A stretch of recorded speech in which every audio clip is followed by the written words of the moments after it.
Hi everyone, I'm in a little bitty place called Accrington, lovely Lancashire town. You must have heard the phrase, if you're not good enough to play football, you're not good enough to play for Accrington Stanley.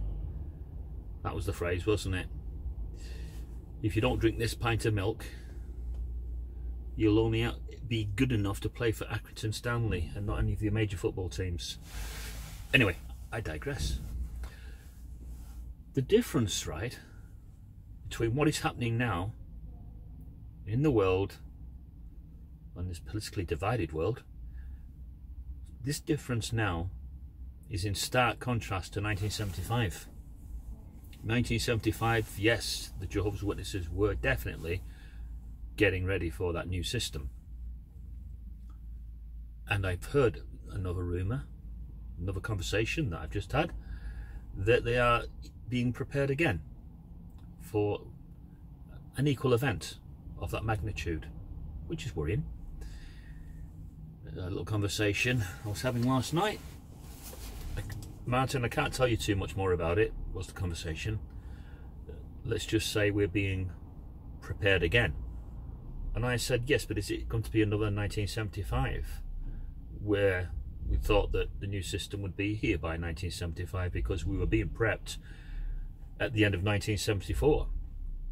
Is it going to be like that? And then we talked and talked and talked, and then we've suddenly come to the conclusion that it all boils down to the composite sign. Within the composite sign, it all has to occur within a short space of time. So you have to have this pushing and shoving, you have to have this confrontation between the King of the North, King of the South. You have to have the politically divided world. Didn't quite say that right, did I? And that's happening now. You have to have the apostasy that's on the scale it is now. You have to have all these things occurring. And then you get an idea of where you're going to be in the stream of time regarding Jehovah's purpose. You have to have the message change, the Jehovah's Witness message change. Not now, when they're told it needs to change, likely to be the tribulation. Are they now being prepared for that? It does appear to me that all these dreams that I've been having over the last 2 years are starting to all fit into place now. I'm starting to believe, without coming across as a crackpot, I'm starting to believe that the reason why I was having all these doubts and everything else, and it was to early prepare me for the fact that the nearness now, because of what's happening on this composite sign scale, the nearness of it all now is more apparent than it ever was, and much more apparent now than it was in 1975. And we definitely had reason to scoff at that when it came and then it went. And I remember the Sydney Morning Herald newspaper saying Armageddon may be late. So yes, everybody ridiculed that false prediction. Now the Jehovah's Witnesses at the moment have probably learned a lesson from that, and they're not going on record as such now where they're making these false predictions. They're not saying it'll be, you know, this time next year or whenever. They don't want to do that.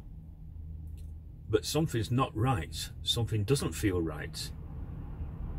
And the conversation I had was that they are being prepared for something special. Now, how's it going to pan out? How is Jehovah going to get our message across to this special group of people when sometimes they don't always act on it because they're not always sure, are they? But this message that they'll have to receive will have to be the most defined of messages. There can be no sorry, my camera keeps shaking because I'm in this car park and they're going past me and the concrete is just vibrating and it's causing my camera to shake a bit. Yes, get back. So this defined message, it'll have to be the most crystal clear of messages. It can't be convoluted, it can't be complicated, this message that the chosen group of people are likely to receive. It has to be a clear instruction. I just can't see them saying, oh, it's this time, or it can't be like that this time. It can't be like it was in the past. So it has to be the most clear message that they've ever received to date. I just don't know how it is going to unfold. I don't know how this message is going to get conveyed to this special group of people. It's an interesting one, people. But all I can tell you is that things are they're not right at the moment. We are in that politically divided period. We're in that Daniel's dream, aren't we? And there's no human world power that comes after Anglo-America. That is greatly worrying. And of course we know that that's supposed to be because God's kingdom is supposed to supersede all human powers and rule to time indefinite once it takes hold. So it is very worrying. Why are they on the starting blocks? Is it instill of fear, or is this a genuine rally call? Because if it is a rally call, you're only going to survive if you heed that message. This is where that blind obedience comes in. Not to question things, but even though you might receive an order that might seem completely ridiculous, but just to follow it through.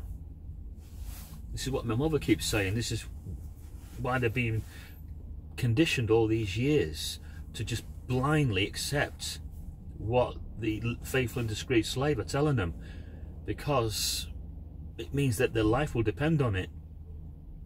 It's worrying. I'm very worried, most definitely, because I still haven't found another religion that I believe that Jehovah could be using other than the Jehovah's Witnesses. And I have looked. You know, it's not any of these evangelizing American religions. It's none of them, right? If you really look at what they do, most of them are quite materialistic and they're feathering their own nest. So it can't be any selfish religion that is storing up treasures on the earth.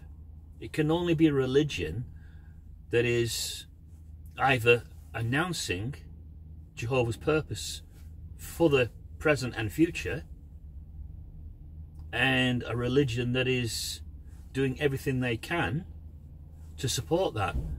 It just can't be any other religion, because there just isn't one out there. I just don't see one.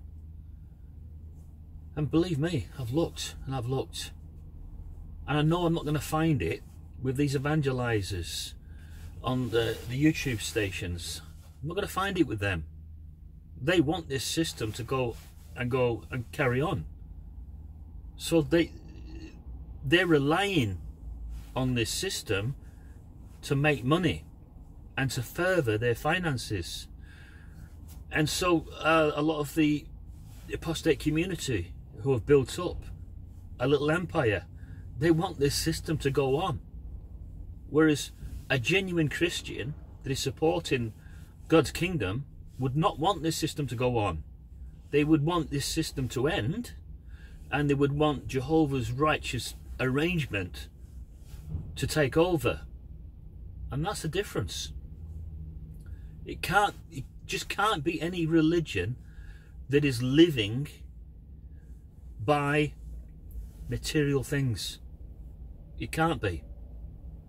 Although I've had a conversation in the past that some JWs have shown a lot of materialistic values and interest over the years, but they are supposed to not have too much of an attachment to this world because it's going. But I was a bit worried because, like I say, over the last 2 years I've had some strange dreams about Warwick.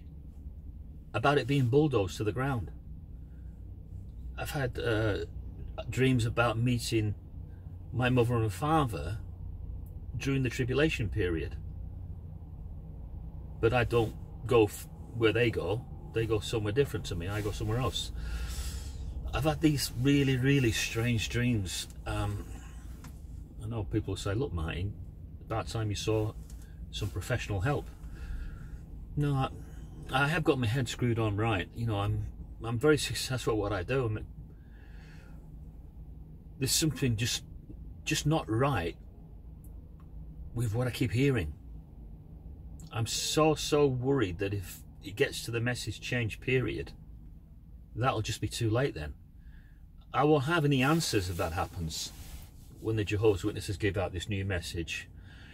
I will probably just have to hold up a white flag and admit that we got it wrong.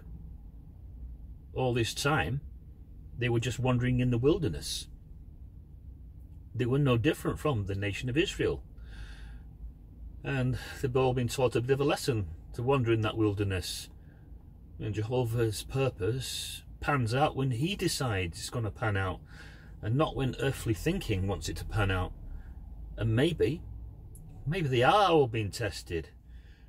And doesn't the Bible say that it's he that endures to the end is the one that will be saved? Do you know what? I often thought about that as a kid.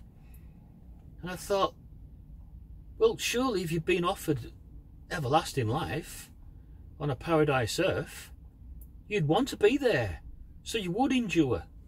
How naive was that thinking?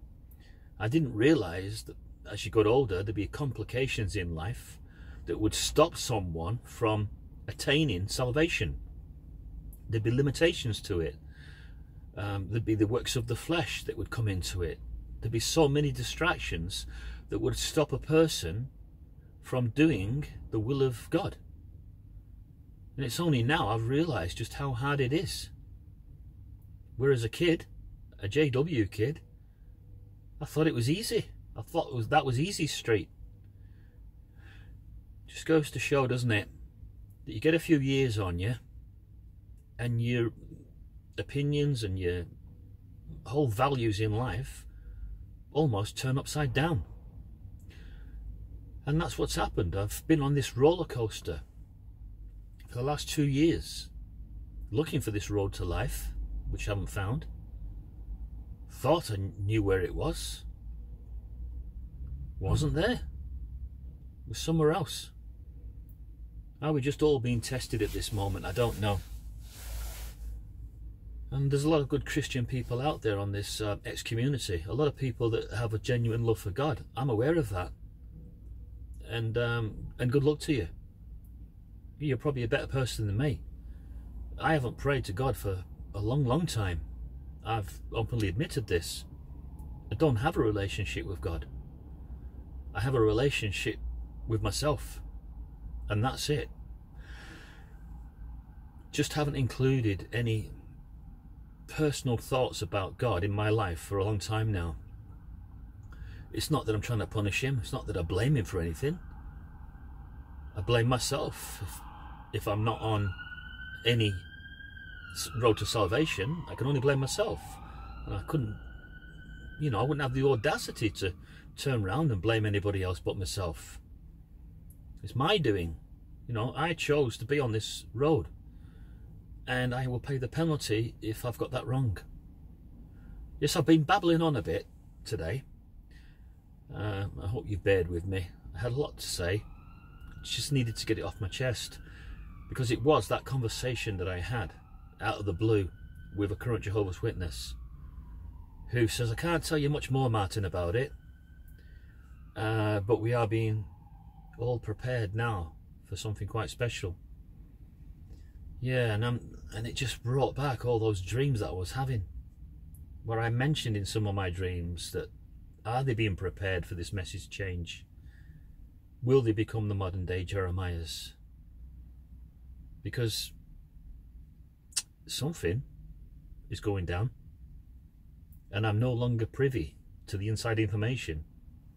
I'm really only getting little tidbits thrown at me every now and again. I don't know why they're doing that. Whether it's just to hook me, to get me to come back, I don't know. Curious Martin, will he return? Find out. Stay tuned. Who knows? I can't predict it. See you all. Have a good day.